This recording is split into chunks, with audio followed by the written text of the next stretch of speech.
The Minnesota Vikings have fired head coach Mike Zimmer.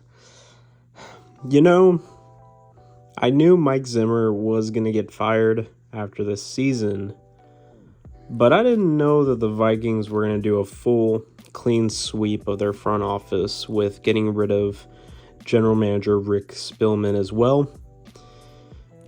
Which, by the way, Mike Zimmer was the head coach for the past 8 seasons on the Vikings. He was one of the longest tenured head coaches on an NFL roster, NFL team. I don't know why I said roster, NFL team. 4 out of those 8 seasons, the Vikings had a winning season. Zimmer finished with a record total of 74 wins and 59 losses and 1 tied. That includes 2 and 3 in the playoffs. And this is my opinion on it. So, I'm okay with the head coach firing for the Vikings. I gotta be honest, I don't agree with the firing of Rick Spielman, the general manager. I think the Vikings should have kept him. He was a good GM.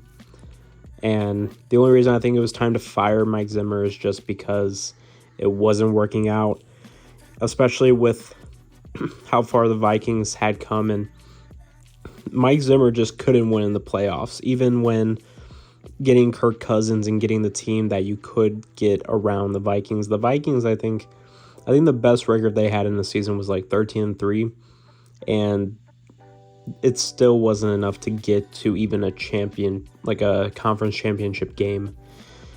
And that obviously comes with, them being in the same division as the Packers and Aaron Rodgers, and it's very hard to overcome a team like that. But no excuses still. When you're an NFL coach, an NFL franchise, you still have to overcome those obstacles. I feel like, personally, that Mike Zimmer, knowing that he's a defensive head coach, he didn't really impress me this past season, knowing that a lot of people were saying, first of all, that the Vikings had reinvigorated their defense. They brought in some older guys and stuff, veterans, and they were hoping that was going to build the roster back up on the defensive side. But by then, the Vikings roster was already too old. They've already lost players that when they were trying to make the championship run, when they first got Kirk Cousins, they were already losing their best players that they did beforehand, whether it was to retirement or just free agency, anything like that. So, do I blame Mike Zimmer for the reason why the Vikings were never able to even make a conference championship game or even a Super Bowl during those seasons? I don't give him the full blame. Obviously, I think he can have partial blame in the fact that when you are a Vikings team and nowadays it's kind of funny to look at the Vikings and say that they used to be a really good roster. They used to have great rosters, great players on their team, especially when Kirk Cousins first came to the team. And they felt like Kirk Cousins was the answer to why to have the Vikings have not just a winning season, but also make a playoff run. And it failed. It didn't go through, and they weren't able to push through. And whether or not you believe it's the head coach's fault or Kirk Cousins, it is time for the Vikings to mix up the roster and go on a different path at this point. It didn't work out. Honestly, I think it was Mike Zimmer and Kirk Cousins.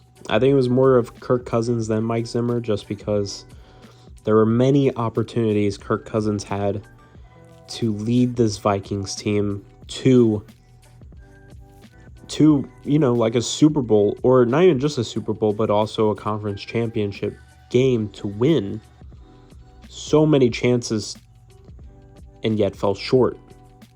The Vikings fell short many times, and that just shows why there's only so many teams that can win in this game. It's the fact that there's only certain franchise quarterbacks in this game. And Kirk Cousins was not one of them. In my definition, I know everyone's definition of a franchise quarterback is different.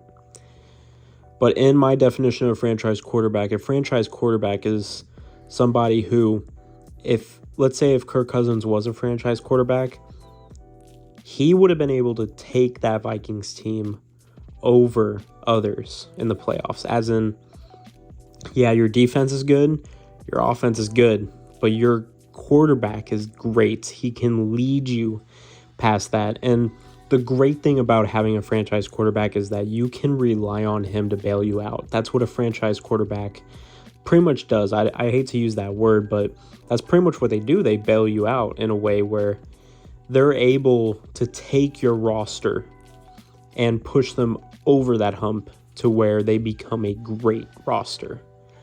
That's how it works. That's what a franchise quarterback is. Kirk Cousins was not that guy.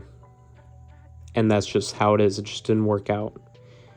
And you could have possibly won one, but your team wasn't stacked. I mean, you literally would have had to have a crazy amount of stars on the team to be able to get by. But Kirk Cousins wasn't enough, and it's pretty much how it is. Now, they're stuck on his contract now. I believe Kirk Cousins has 2 more seasons left on the Vikings while he's under contract. This is a great opportunity to hire a offensive-minded head coach, get him in there. You have a great potential wide receiving core. You got Justin Jefferson. He's going to be one of the best wide receivers, if not yet, in the NFL. He is an amazing talent. And you have Dalvin Cook. You already have 2 amazing stud offensive players. Whether or not I do think Kirk Cousins is still going to be on this Viking rosters for the next at least season or 2 until possibly even when his contract is up. I believe that the Vikings should turn it over and now have an offensive head coach and then bring in a good defensive mind at the defensive coordinator and go from there. Now, like I said, I do think they should have kept general manager Rick Spielman because I actually thought he was good. But regardless, the Vikings have a chance to turn around, retool their roster. They have pieces. All right, so I think the Vikings have a good chance to bring in a head coach, another good GM, and be able to turn this roster around in the next 3 years. 3 or 4 years around there, just because, honestly, if they can get a franchise quarterback and a decent enough defense, they'll be back in the playoffs in no time, just because of the other star talents you have on this team. Because, honestly, the Vikings, there were times where I felt like their record could have been better in this season if Kirk Cousins wasn't the quarterback. Not only just Kirk Cousins, but also if the defense would have just played better at times. And that's honestly my opinion. I could be wrong, but that's what I saw. Now, knowing Viking fans, if you guys have your own opinions, I would appreciate you guys to put that in the comments below. And tell me what you guys think. I hope I'm right and see where I'm coming from. And I do believe that the Vikings actually could have had a better record than what was showcased. And it's just because their defense sometimes didn't play up to the level that they could have, or they just didn't have the talent to play at that level, or it was Kirk Cousins. And that's just fully my opinion.